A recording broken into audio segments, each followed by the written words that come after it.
여러분 안녕하세요, 개기사입니다. 오늘은 장로의 요건 세 번째 시간입니다. 같이 한번 가보도록 하죠. 저번 시간에 우리가 어디까지 봤죠? 교회의 장로에 대해서 자기중심적이고 군림하지 않아야 되는 것까지 보았어요. 오늘은 계속 이어서 장로는 관용에 대해서 거인적이어야 한다, 이렇게 보고 있습니다. 관용은 약함이나 비겁함을 뜻하지 않다라는 거예요. 관용하는 장로는 목자의 온화함과 그리고 다정한 아버지의 세심함으로 권위를 행사하는 것이죠. 나는 전에 어느 텔레비전 프로그램에서 거북이 한 마리가 웅덩이에서 물을 마시고 있는 코끼리 옆을 지나가는 것을 본 적이 있다. 코끼리는 아래를 내려다보고는 거북이를 으스러뜨리는 실수를 피하려고 조심스럽게 거북이를 옆으로 옮겼다. 나는 그 육중한 동물이 그런 조심성을 취하는 것을 보고 깜짝 놀랐다. 사람들도 교회 지도자들의 관용을 경험할 때 이처럼 놀라게 된다. 그렇죠. 코끼리가 거북이를 꽝 하면 끝나는 건데 그걸 이렇게 쏙쏙 치우겠다는 것이죠. 당신은 관용하는가 아니면 냉정한가?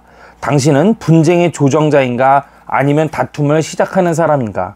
당신은 다른 사람들의 말을 잘 들어주는가 아니면 자신의 의견을 피력하기 위해서 계속 말하는가? 이러한 것들을 당신 스스로 점검하기에는 어렵습니다. 용기를 내서 통찰력 있는 몇몇 교인들에게 당신에 대한 솔직한 평가를 부탁하라. 그 다음에 돈을 사랑하지 아니하며 나옵니다. 장로는 돈을 사랑하지 않아야 한다. 베드로는 장로가 섬길 때 더러운 이득을 위하여 하지 말고 기꺼이 라고 베드로전서 5장 2절에 나와 있네요.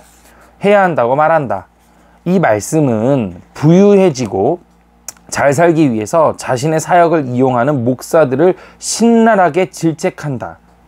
양들에게 바가지를 씌우는 목자들을 조심하라. 돈을 사랑하는 것은 유급 목사들에게만 해당되는 문제가 아니다.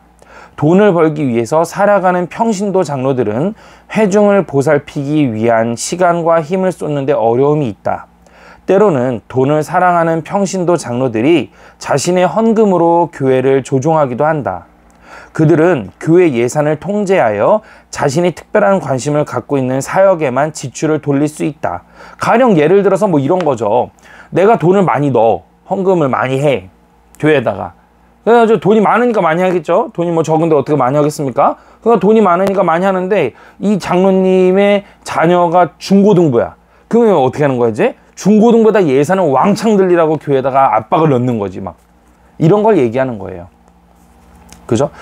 자신하고 뭐 예를 들어 돈을 많이 넣었는데 진짜로 뭐 자신하고 관련 없는 부서 그런 곳에다가 또 늘리자면 모르겠어요. 뭐 선교를 많이 늘리자.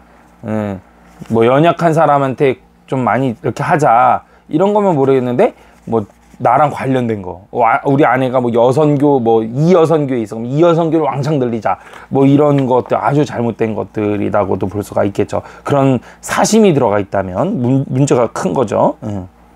그들은 교회의 건강과 성공을 월별 재정 보고서로 평가한다. 돈을 사랑하는 사람들이 교회를 이끌 때 가난한 이웃과 교회 개척과 세계 선교에 대한 지출은 바싹 말라간다. 그렇죠. 예. 돈을 사랑하는 장로가 자신의 작은 영지를 직접적으로 부유하게 만들지 않는 곳에 왜 과하게 투자하겠는가? 당신은 돈과 어떤 관계를 맺고 있는가? 돈을 사랑하여 그것을 모으기 위해서 사는가? 아니면 복음 전파와 다른 사람들의 필요를 위해서 지역 교회에 바치는 것을 기뻐하겠는가? 당신이 바치는 것은 11조인가 아니면 명목상의 징표인가? 즉 그것은 재물인가 아니면 상징적인 것인가? 당신의 헌금에는 여러 가지 조건이 딸려 있는가? 자신을 주의 깊게 살펴보아라. 돈을 사랑함이 일만 악의 뿌리가 된다. 디모데전서 6장 10절에 나와 있죠. 돈을 사랑함이 뭐다? 일만 악의 뿌리가 된다 라고 나와 있잖아요. 계속 진행하기 전에 잠깐 멈춰서서 예수님에 대해 생각해 보자. 종교 지도자들이 예수님을 사탄과 한통 속이라고 비난했을 때 예수님에게는 책망할 것이 없었기 때문에 그 비난은 인정받지 못했다. 베드로가 칼을 휘두르며 예수님을 잡으러 온 사람들을 피하라고 예수님께 제안했죠. 예수님은 자신과 아버지의 계획을 십자가에서 이루시기 위해서 절제하고 단호하게 서 계셨었어요. 예수님은 약하고 상처 입고 아픈 사람들을 관용으로 대하셨습니다. 사탄이 예수님께 세상 왕국을 제안했죠. 마태복음에 나와 있죠. 예수님께서 이제 금식을 하고 이제 내려오신단 말이에요. 그러니까 나한테 절을 하면 이 모든 걸 너한테 다 주겠다라고 제안했었잖아요. 그렇죠? 그때 어떻게 하셨죠? 예수님은 돈을 사랑하지 않는 모습을 보여주셨어요. 예, 성경 말씀에서는 사탄아 물러가라. 그래서 예수님은 이 모든 순간에 오늘날의 교회 장로들을 위한 본을 보이셨을 뿐만 아니라 양들을 위한 하나님의 완벽한 목자로 행하셨다. 자, 이렇게 해서 두 번째가 끝났어요. 두 번째 작은 소챕터 2번이 당신은 경건한 성품의 본이 된다가 끝났어요. 그러니까 여러분 여기에서 우리가 잠깐 이제 소챕터에서 압축적으로 보자면은 한마디로 요약하라 하면 예수님은 어떻게 하셨나 그거에다가 우리가 초점을 맞춰야 된다라는 거예요. 예수님은 어떻게 하셨나. 그러니까 우리가 집사든 장로든 권사든 다 똑같습니다. 사실은 더 오래 하고 더 많은 걸 감당하고 더 잘 가르칠 수 있고 이런 몇 가지 차이와 넓이와 그 깊이와 오래됨으로써 숙성되는 정말 진한 열매 표현이 좀 그렇지만 진한 열매가 맞아요. 그런 진한 열매들에 대해서 좀 더 많이 넓은 사람들이 더 큰 감당을 하면서 장로가 돼가는 거죠. 집사도 권사도 똑같습니다. 근데 우리가 이제 그런 거예요. 교회에서 사역을 하거나 교회에서 활동을 하면서 이런 묵상을 늘 하는 거죠. 예수님이라면 어떻게 하셨지? 근데 예수님이라면 어떻게 하셨지를 내 생각 속에서 그냥 하는 건 이게 뭐 총 쏘는 것도 아니고 내 생각 속에서 그냥 어떻게 하는 것이 아니고 성경 말씀을 제대로 알고 성경 말씀에서 어떻게 말씀하시는지 그리고 그 양면성을 보기 위한 것이 바로 교리거든요. 종종 가다가 죄송한 표현인데 무식한 분들이 그런 말씀하세요. 교리 그거 인간이 만든 거잖아. 사람이 만든 거잖아. 이렇게 말씀하시는 분들 계시는데 땡! 교리는 사람이 만들었다라고 하면 안 돼요. 성경에서 발췌해서 만든 거기 때문에 성경을 우리가 아무리 평생 공부해도 알 수가 있다 없다. 없다. 그래서 한 세기 한 세기 살아가면서 많은 신학자들이 계속해서 다듬고 성경에서 어떻게 말씀하시는 양면성을 보고한 것이 뭐다? 교리예요. 그렇다면 이 교리라는 거에 대해서는요, 여러분 오류가 있을 수 있어요. 예, 있을 수 있어요. 분명히 있을 수 있습니다. 교리는 오류가 있을 수 있어요. 그러나 가장 최적화된 것, 가장 성경을 양면성으로 바르게 바라볼 수 있는 최적적이다. 이렇게 볼 수도 있겠죠. 예, 그래서 교리 공부를 항상 함께 해야 됩니다. 근데 이제 뭐 갑자기 나타나가지고 뜬금없이 위아래도 없이 교리 이러면서 이제 말도 안 되게 한 구절 가지고 하거나 문맥에 상관없이 하거나 그것이 현재 살아있는 나 자신에게 영광 돌리겠다라고 그러면서 만든 거가 뭐다? 사이비예요. 그게 사이비예요. 여러분 아시겠죠? 걔네도 교리가 있어요. 들어보면 뭔가 그 앞부분만 보면 그럴싸한 것 같아. 근데 그거만 톡 치면 어느 한 구절만 톡 치면 그냥 다 와라라 다 무너지는 거예요. 그리고 설사 그게 예를 들어 통과되는 것도 없지만 통과됐다 하더라도 그 뒤에 내면을 보면 성경을 말씀하시는 것이 아니라 말하는 것이 아니라 뭐를 말해요? 자기네들 총회장을 말하는 거야. 누군지 알겠죠? 총회장이라 불리는 곳. 예, S교회 있잖아요. 그 교회냐 그게? 교회긴 교회지. 이 사이비니까 문제죠. 자, 세 번째, 당신은 성경을 가르칠 수 있다. 자, 이게 되게 중요합니다. 장로가 되기 위해서는요, 성경을 가르칠 수 있어야 돼요. 이거 못하면 안 돼요. 그러니까 장로가 됐는데 누가 와서 물어봐. 그러면 그걸 대답해 줄 수 있어야 되는데 대답을 못 해줘. 문제가 큰 거죠. 바울은 감독이 가르치기를 잘해야 한다고 말했다. 어디냐면 디모데전서 3장 2절에 있습니다. 성경을 가르치는 일은 장로의 목양 사역의 핵심이다. 우리는 가르치는 것에 대해서 3장에서 좀 더 살펴볼 것이다. 여기서는 간단하게 다음 질문에 대해서만 생각해 보자. 나는 하나님의 말씀을 다른 사람들에게 눈에 띄게 효과적으로 가르쳐 왔는가?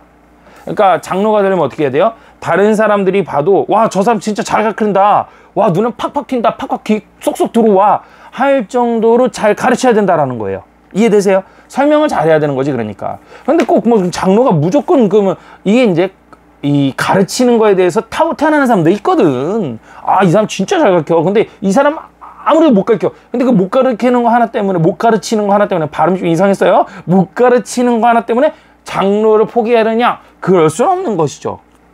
그럴 수는 없는 것이죠. 왜냐면 이 사람 표현이 조금은 못해도 이 사람이 이것도 있어요. 전체에서 여러 사람들에게 강의력으로 해가지고 잘 가르치는 사람이 있고, 그렇잖아. 그리고 한 명을 앉혀놓고 상담하듯이 상담학적 마치 그런 것처럼, 그죠? 설명을 잘 짚어주고 이런 사람이 있어요. 둘 다 가르치는 거잖아요. 어떻게 이 사람이 저거를 못하니까 이거 못한다 이렇게 말할 수는 없는 것이죠. 그죠? 예.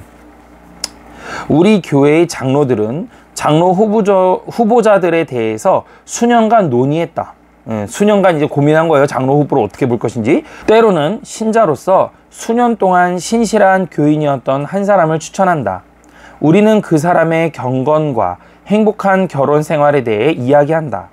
또한 우리는 그 사람이 섬겼던 사역과 위원회 목록을 만들어서 확인한 후에 그가 수백 시간 동안 봉사했음을 알게 된다. 이야기를 하면 할수록 이 후보자는 분명히 장로가 되어야 하는 것처럼 보인다. 그때 누군가가 묻는다. 그가 성경을 가르칠 수 있나요? 이제 회의 중간에 이제 이 사람 괜찮은데? 장로가 돼야 될 사람이야. 맞아. 이 사람이 돼야지. 이러는데 이제 그 중에 누가 묻죠. 그가 저기 성경을 근데 가르치나요? 봉사는 엄청 잘하는데 성경을 잘 가르치고 이렇게 그러나요? 그 후보자는 분명히 경건의 모범을 우리에게 보여주었다. 경건하기까지 해요. 봉사도 아니에요. 모범이 된다 이거야. 그러나 장로는 가르칠 수 있어야 한다고 바울이 말했을 때 바울의 의도는 그것이 아니었다. 바울이 말한 것의 의미는 복음과 성경 교리에 대한 풍성한 언어적인 의사소통이었다. 제 말 맞죠? 교리도 잘 가르쳐야 되고 그런다 그랬죠? 장로는 그 은사가 있어야 한다. 디도서예요. 디도서 1장 9절에 미쁜 말씀의 가르침을 그대로 지켜야 하리니 이는 능히 바른 교훈으로 권면하고 거슬러 말하는 자들을 책망하게 하려 함이라. 왜 가르쳐야 된다고요? 왜 잘 가르쳐야 된다고요? 그렇죠. 권면도 해야 되고 교훈을 알려줘야 되고 그리고 어떻게 해요? 바르게 또 책망도 할 줄 알아야 돼요. 그죠? 여러분, 그래서 찬송가 중에 우리가 보면은 그런 찬송도 있잖아요. 나의 사랑하는 채 비록 헤어졌으나 어머니의 무릎 위에 앉아서, 그죠? 예. 그러면서 이제 우리가 그 성경에 대한 사랑한 거, 그죠? 이 성경 심히 사랑합니다. 그죠? 네. 나의 사랑하는 책이죠. 찬송가. 그죠? 예. 그런 것 같아요. 그래서, 우리가 성경의 말씀을 들려주는 거거든요. 이것이 바로 뭐다? 그렇죠. 바른 교훈과 권면이에요. 성경에 입각한 거, 교리에 입각한 거. 이러한 것들이 없으면 어떻게 된다? 잘못된 것이죠. 근데 장로가 됐는데 말이에요. 막 상담 왔는데 막 그 성경적이지 않은 것들을 막 상담해 주는 거지. 이거 어떻게 해요? 그러니까 인간적인 생각과 심리학적인 거, 이런 것들이 이제 잘못된 것이죠. 어떤 경우에는 장로 후보로 거론된 형제가 구역 같은 작은 모임에서조차 가르쳐 본 적이 없음을 알게 되었습니다. 얼마나 그러니까 작은 구역에서조차도 가르쳐 본 적이 없는 거야, 이 장로님이, 후보가. 그러면 우리는 장로 지명을 보류하고 이후 대화에서 그 형제를 다시 살펴본다. 아하, 가르쳐 보지 않은 사람은 장로 될 자격이 없다. 좀 세게 얘기하죠. 단칼에 없다. 장로는 예수님처럼 양떼를 목양하는 겁니다. 예수님이 하나님의 말씀을 권위 있게 선포하는 것처럼 장로가 될 사람은 성경을 잘 가르치는 사람이어야 한다. 아예 딱 말씀을 못을 박으셨어요, 이 목사님께서. 그죠? 예, 장로가 될 사람 뭐를 잘 가르쳐라? 성경 잘 가르쳐라. 예, 그러니까 성경 공부 많이 하는 사람이 장로 되는 건 유리한 거예요. 그게 맞는 거야. 그러니까 아셨죠? 4번, 이제 작은 챕터 4번입니다. 볼까요? 여기 보세요. 이런 식으로 4번 이렇게 시작돼요. 예. 당신은 가족을 잘 이끈다. 예, 이거는요, 여러분, 저희 교회 담임 목사님께서 첫 번째로 말씀하셨던 부분이에요. 장로가 되고 싶은가? 그렇다면 뭐를 해라? 가정을 잘 다스려라. 이런 말씀을 하셨어요. 여기 나와요. 근데 이게 성경에 나오니까 이 목사님께서도 그러시는 거죠. 목사님들께서도 다들. 근데 옛말에 이런 말 있잖아요. 가정도 못 다스리는 사람이 뭐를 해?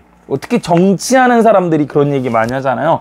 자기 자식도 관리 못하면서 무슨 후보에 나와? 뭐 이런 얘기 하잖아요. 그러니까 성경적으로 보면 그게 맞는 거죠, 사실은. 예. 근데 이제 뭐 세상적으로 봤을 때는 또 어떤지는 뭐 성경에서 이제 별도로 이제 관여할 바 아니라고 말씀을 하셨는데, 이제 맞는 얘기예요. 이거 어떤 성경에 그걸 보면 작은 것도 관리 못하는 사람이 큰 걸 관리할 수가 없는 거거든요. 예. 미국 사회는 공과 사, 그리고 일터와 가정 사이에 분명하게 선을 긋게 됩니다. 우리는 개인의 삶이 질이 아니라 이윤을 늘리고 회사의 목표를 달성하는 능력으로 사업가를 평가하죠. 지도자의 가정 문제, 즉 자녀, 결혼, 성생활 등은 다른 사람이 관여할 바가 아니라는 거예요. 그러나 하나님의 가족에서는 장로의 가정생활이 엄청나게 중요합니다. 사실 결혼과 육아는 장로 후보자가 장로직에 적합한지를 입증하는 근거가 됩니다. 뭐와 뭐요? 결혼과 육아 두 가지. 오케이? 그러니까 쉽게 말해서 자식 이거 보는 거예요. 자식. 우리나라 표현하면 이 결혼과 육아 이렇게 좀 부드럽게 표현해 주셨는데, 아내와 자녀를 어떻게 키우느냐, 처자식 관리, 막말로 좀 세게 말하면, 험한 말로 하면 처자식 단둘이 잘하는 거, 이런 거. 근데 이 처자식 단둘이라는 거가 단순한 게 아니라 이들을 말씀으로 양육하고 이들을 바른 성품 가운데로 이끌고 예수님의 성품을 보여주고 이런 것들. 그렇죠? 그런 사람 많아요. 이런 사람 많아요.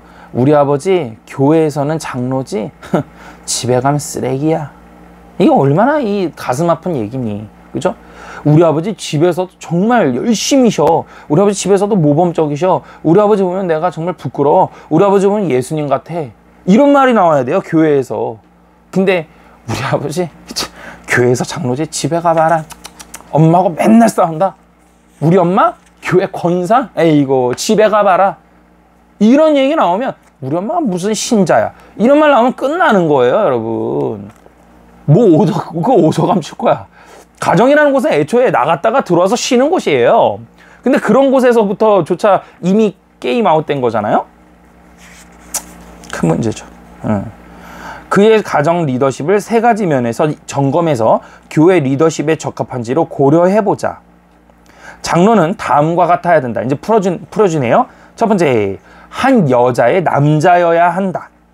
디모데전서 3장 2절과 디도서 1장 6절에 보면 한 아내의 남편으로 번역해요. 영어로 보면은 이제 한 아내의 남편으로 번역하지만 어떤 성경에서는 한 여자의 남자라고 번역하기도 합니다. 이 구절을 어떻게 해석해야 하는지는 정확하게 알기는 어렵다. 그러나 이 구절은 최소한 결혼의 신성한 서약을 존중하는 성실한 남편에게 대한 신념을 전달한다. 당신은 자신의 아내에게 성적으로 충실한가? 당신은 포르노 웹사이트에 자주 들락거리는가? 당신은 전에 이혼한 적이 있는가? 현재 당신과 당신의 배우자 사이는 어떠한가? 그 누구도 마찰 없는 동화 같은 결혼 생활을 할 수는 없다. 그러나 당신의 결혼 생활이 흔들리고 있거나 또는 악화되고 있거나 과거의 결혼에 실패한 적이 있다면 당신은 장로가 되기 전에 몇몇 현명한 장로들 및 목사들과 이야기를 나누어야 한다.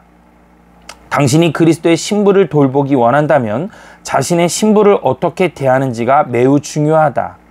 장로는 한 여자의 남자여야 한다는 조건이 미혼인 형제는 장로 자격이 없다는 의미인가? 사역에 대한 바울의 분명한 가르침이 있는 다른 본문의 독신의 유익과 미혼의 사도가 된 바울, 자신의 예가 있음을 고려하면 독신 그 자체로 한 사람을 감독 직분에서 제외해야 하는 것은 아닌 것 같다. 그러나 당신이 미혼이라면 스스로에게 물어보라. 나는 성적인 순결을 유지하고 있는가? 데이트하는 사람과의 관계에서 나는 책망할 것이 없는가? 자, 이게 무슨 말입니까? 그러니까 바울께서도 결혼을 하지 않고 결혼을 하지 않은 사람들도 있었어요.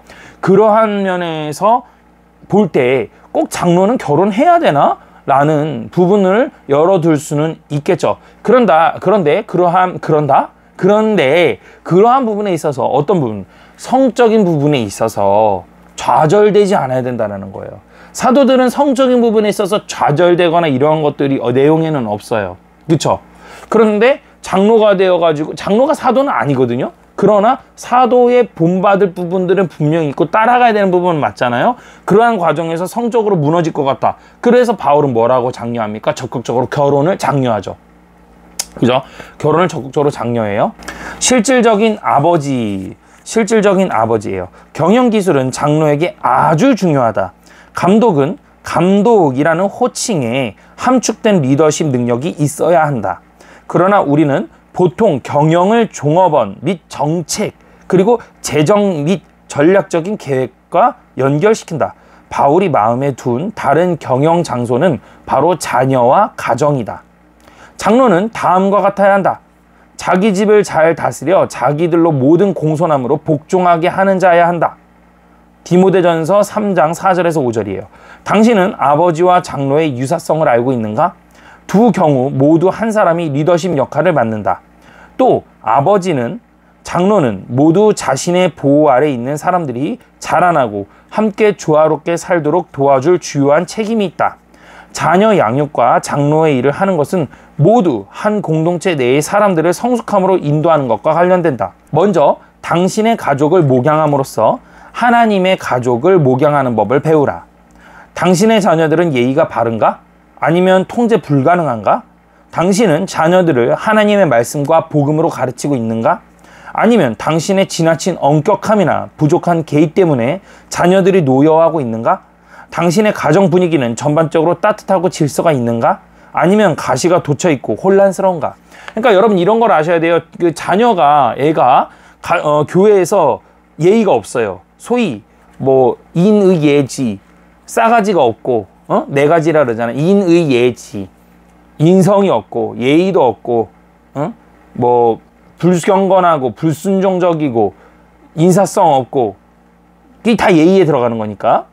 어른들이 무슨 말씀을 하시면 말대꾸하고, 그리고 자아를 죽이지 못하고, 그래가지고 자아를 못 죽여가지고 내가 조금만 펑 하면은 그냥 빵 폭발해가지고 와다다다 뭐 이렇게 이런 다혈기적이고, 이러한 자녀를 통제할 수 없고 또 이러한 자녀를 두었다. 장로 아웃이에요 이거. 왜냐? 여러분 저도 옛날에 초신자일 때 그랬어요. 뭐 초신자뿐만 아니에요. 지금도 더해지죠 오히려. 이런 것들을 제가 알고 있으니까. 장로가 딱 됐어. 근데 그 애를 봤더니 애가 완전 그래. 막 인사도 안 하고 예의가 엉망이야. 조금만 지한테 뭐가 흠이 가면 막 폭발해. 난리가 나. 억울한 거 참지도 못해. 기도 생활도 없어. 경건 생활은 티끌면치도 없어. 그러면 어떻게 돼요? 은혜가 돼요? 은혜가 안 돼요. 저 장로님은 도대체 애를 어떻게 가르치는 거야? 이 소리가 나와요. 안 나와요 여러분들? 여러분들이 어떤 교단에 속해 있든 어떤 교파이든 간에 그거 나오잖아요. 그죠? 그런데 어떻게 여러분들은 어떻게 해석해요? 우리나라 착한 성도님들 참 문제야. 착한 님들 어떻게 해요? 에휴 다 인간이지. 다 뭐 때가 있는 거지. 땡 틀렸어요 여러분. 틀렸어요. 일부는 맞아요. 하나님의 은혜의 때가 있어야 돼요. 그러나 장로가 최소한 뭐는 해야 된다? 입 닫고 살게끔 만들어야 돼요. 교회에서 너 그딴 식으로 할 거면 교회 입 닫아. 이런 식으로 해야 된다는 거예요. 좀 표현이 세죠? 앞으로 점점 더 세져요. 이 본문이 자녀가 없는 형제를 장로직에서 배제하는가? 아니다. 원칙상 그렇지는 않다. 그러나 결혼한 남자가 특정한 생활 양식을 즐기기 위해서 아이를 갖지 않는 것은 우려해야 한다. 예를 들어서 이런 거 있죠. 뭐 싱글족, 나는 딩크족이라 해요. 대한민국에. 요즘 우리 나는 결혼했는데 애는 안 날 거예요. 그런데 왜 이유가 뭐냐? 돈 많이 들어가요. 스포츠카 타고 다니면서 저희는 즐길 거예요. 여행을 즐길 거예요.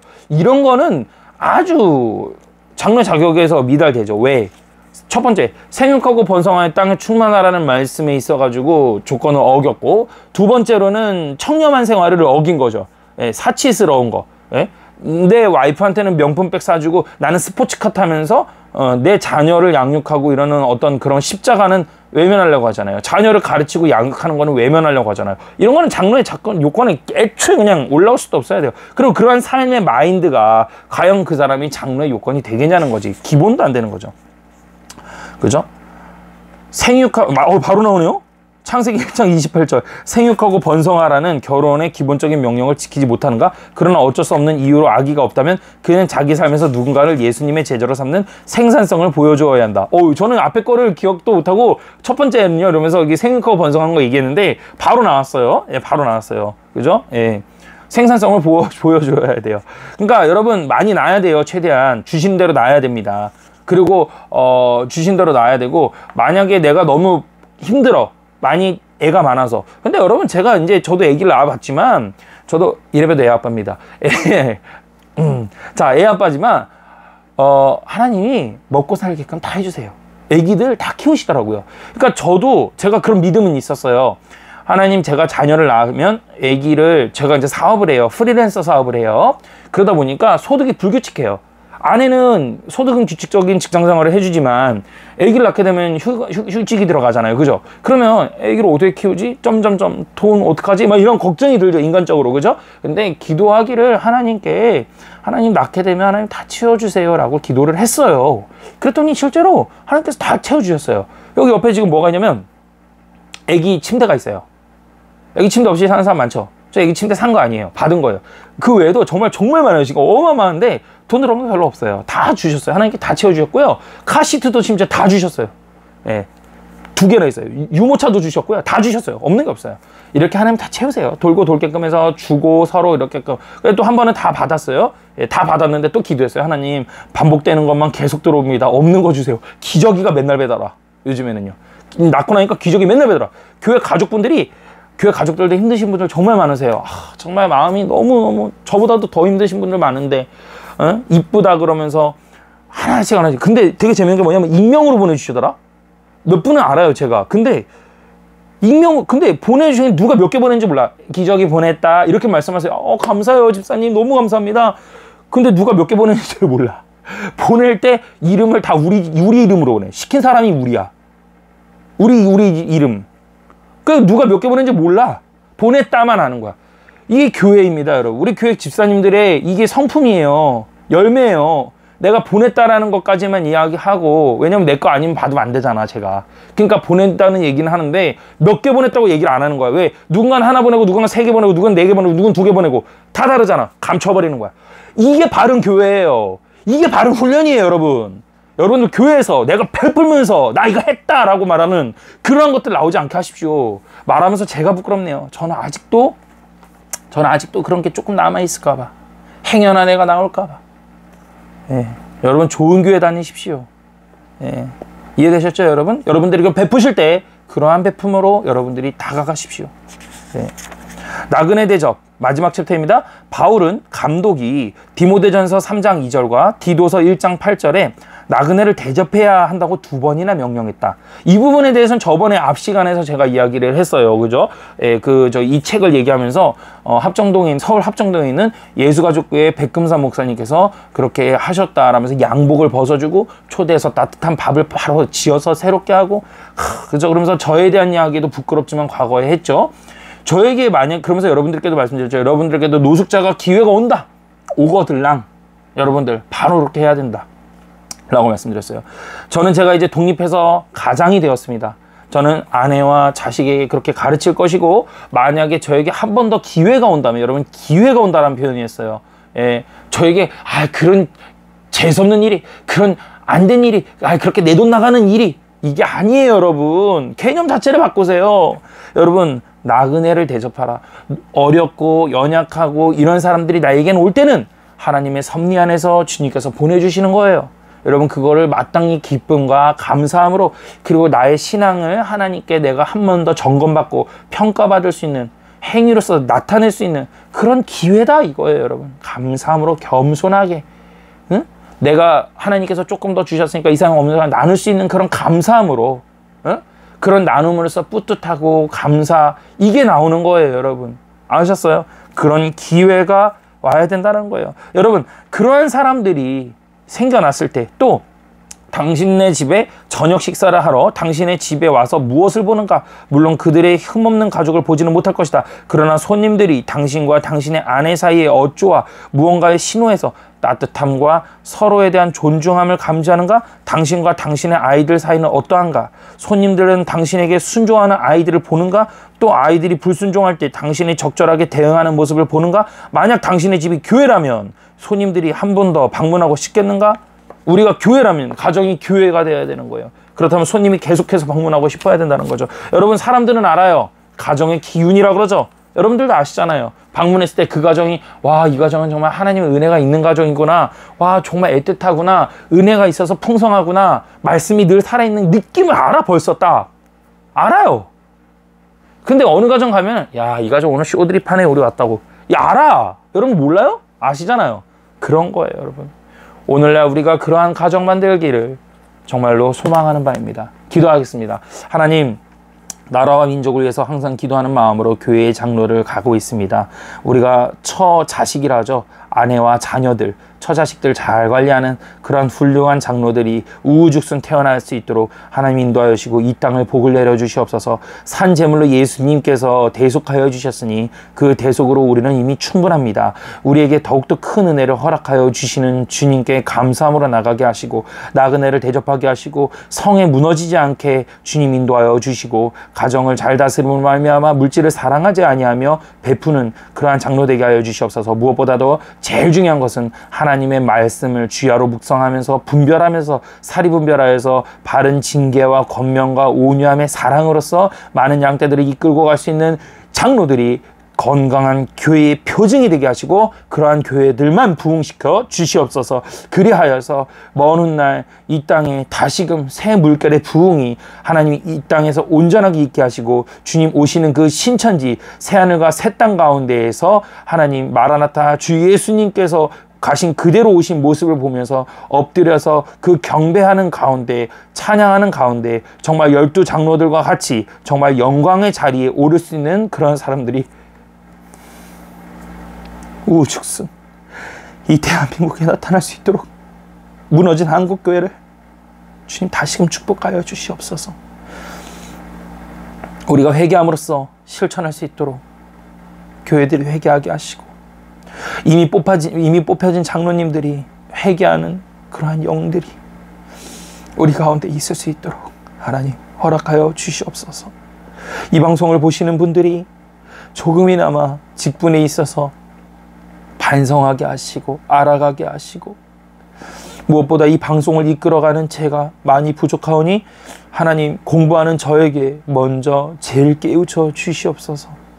감사드리고 우리 개기사를 시청해 주시는 구독하시는 여러분들과 성도님들께 큰 평강을 부디 허락하여 주시기를 간절하게 소망합니다. 감사합니다. 예수님의 이름으로 기도합니다. 아멘.